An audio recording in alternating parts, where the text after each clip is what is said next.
में जो ज्योति का प्रकाश है, जिसे प्राण कहते हैं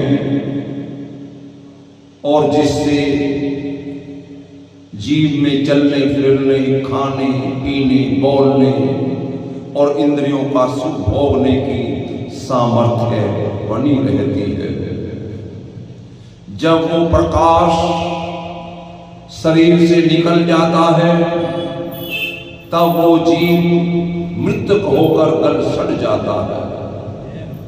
उस शरीर से कुछ नहीं होने पाता। इसलिए ब्रह्मा,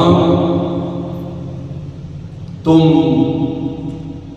इस जगत की रचना करो, संसारिक माया में फंसकर आनंद में मत रहना।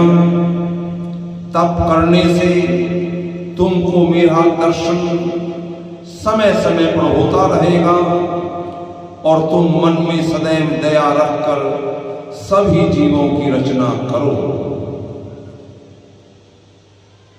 ये आकाशवाणी सुनकर ब्रह्मा जी नारायण जी को मन ही मन प्रणाम करके हाथ जोड़कर बोले, हे दीनानाथ, मुझे आप ये वरदान दीजिए कि मैं सदैव आपको अपना मालिक जानता रहूं।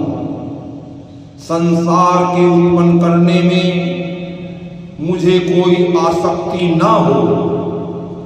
ब्रह्मा का ये वचन सुनते ही परम ब्रह्मा परमेश्वर ने ब्रह्मा को इच्छा पूर्वक वरदान देते हुए कहा, हे ब्रह्मा, तुम मेरी आज्ञा को याद रखना।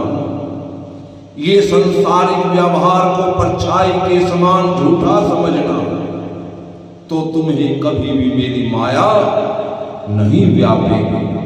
और ऐसा कहकर नारायण जी ब्रह्मा जी के ध्यान से अंतर ध्यान हो गए। और इतनी कथा सुनाकर सुखदेव जी महाराज बोले, हे राजन, श्रीमद् भागवत के 4 मूल श्लोकों का यही अर्थ है जो मैंने तुमसे कहा है। ब्रह्मा जी ने अपने दूसरे बेटों को ये हाल नहीं बतलाया। केवल नारद मुनि उनको ज्ञानी समझकर ये भागवत ज्ञान सिर्फ नारद मुनि से ही कहा। नारद मुनि जी ने व्यास जी को उपदेश किया और हमारे पिता वेद व्यास जी ने उसको विस्तार पूर्वक लिखा और उसका श्रीमद् भागवत नाम रखकर